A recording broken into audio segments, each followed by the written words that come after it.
Well, guess who got a reprieve from going back to work right away? Yeah, I'm still testing positive. So I feel positive and I'm testing positive. So, well, so I got to go out for another bike ride today. Stick around, let's see what we get into.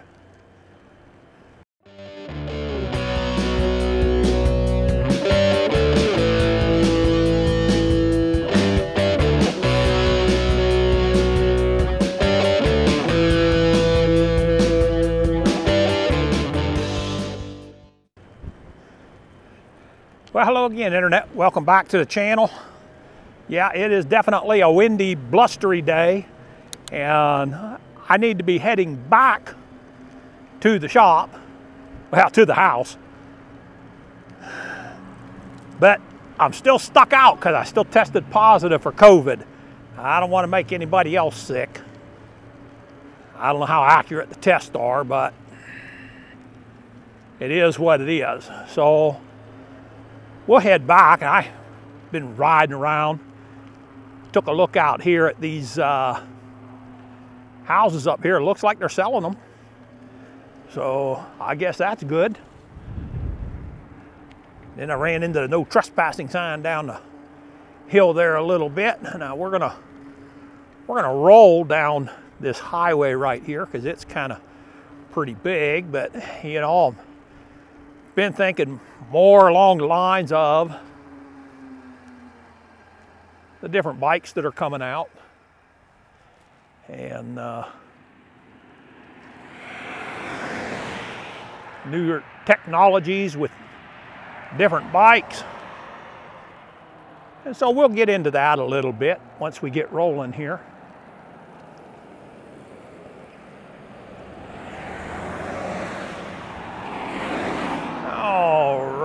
So,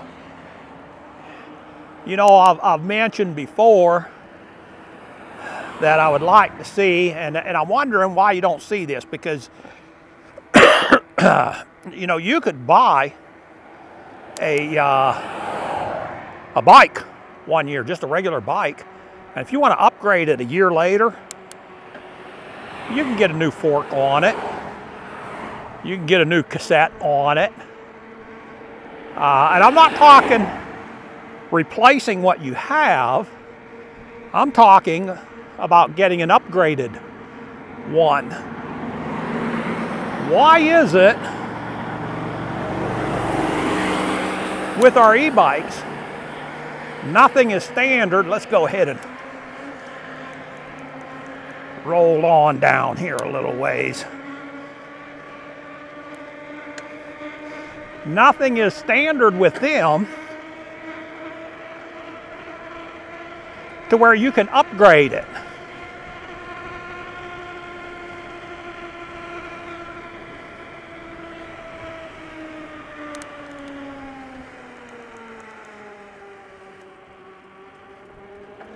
That'll use up the battery pretty quick.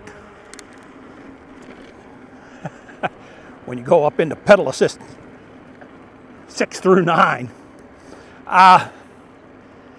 Yeah, the batteries, they're all holding them proprietary. You have to purchase their own. Sometimes they'll go out of business. Yeah, it definitely looks like it's going to rain. The motors themselves, I guess when you're talking to hub drive, you can change out the rear hub motor, but I'd like to see it to where you could just drop a new rear hub motor in from any manufacturer, from Bafang, you know, or you could purchase it from some of these other ones are the same brands, but they're branded, or same model, but they're branded differently. Just purchase it from anybody and drop them in. I think that's a little bit more available than it is for, let's say, the mid-drives. Let me show you something here. You know, they've been trying to sell this property back here. And you know, they needed to be doing this right in the very beginning. I still don't think I would want to buy it. because I really don't want, you see, this waterway right here off to the side, you would have one heck of a time being allowed to do anything with that. But they actually got some pretty nice land back here. Unfortunately, you've got the swamp in between you and the road frontage. I guess some people would say that's fortunate, but I wouldn't look at it that way, because then you're going to be having mosquitoes all the time through here, and it would not be a difficult thing to take care of, except for with the county, because I'm pretty sure that's listed as a waterway, which means here in North Carolina, you really can't do anything with it. But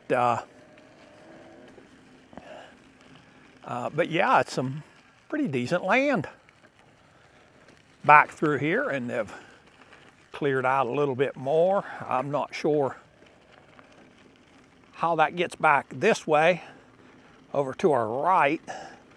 That appears like it kind of goes uphill a little bit, but I know going off this way, you're going to be dropping downhill.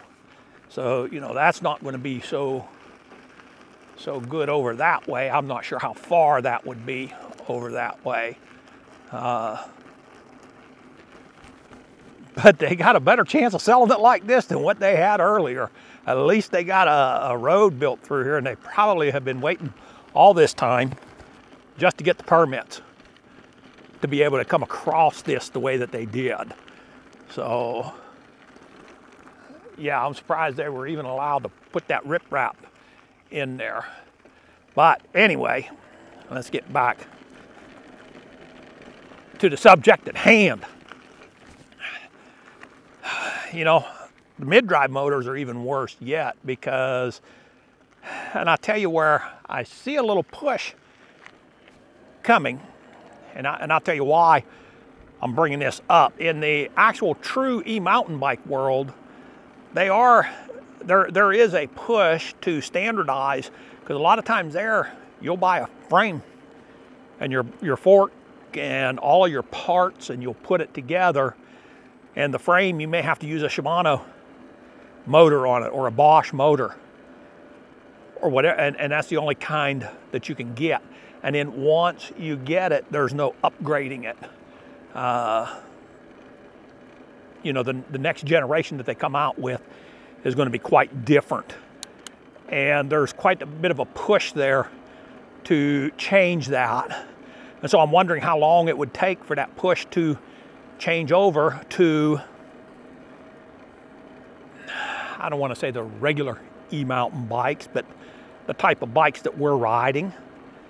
I'm wondering how long it'll take for it to push over into that. I've advocated for a long time it would be good for the industry if they had some, not regulations, what would be the word I would be looking for, some standards that you go off of. A 36 volt battery has this standard, a 48 volt battery has this standard, a 52 volt battery has this standard. And so they would plug in the same way. It wouldn't be this proprietary deal that they've got going on now. And I understand why the companies are doing that. It's on the surface good for them, because now they've got to attract customer, but they could open up to a lot of new customers that have already purchased something else as well. So I believe that would balance out pretty good in the end. What else could be standardized? Controllers and the wiring harnesses. You know, you could use any kind of display on your e-bike, whether it is an Adventon or a wired or a Magicycle.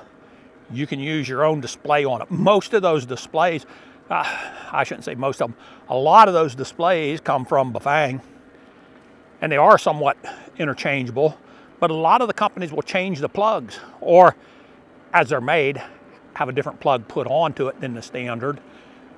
And they feel like that gives them a proprietary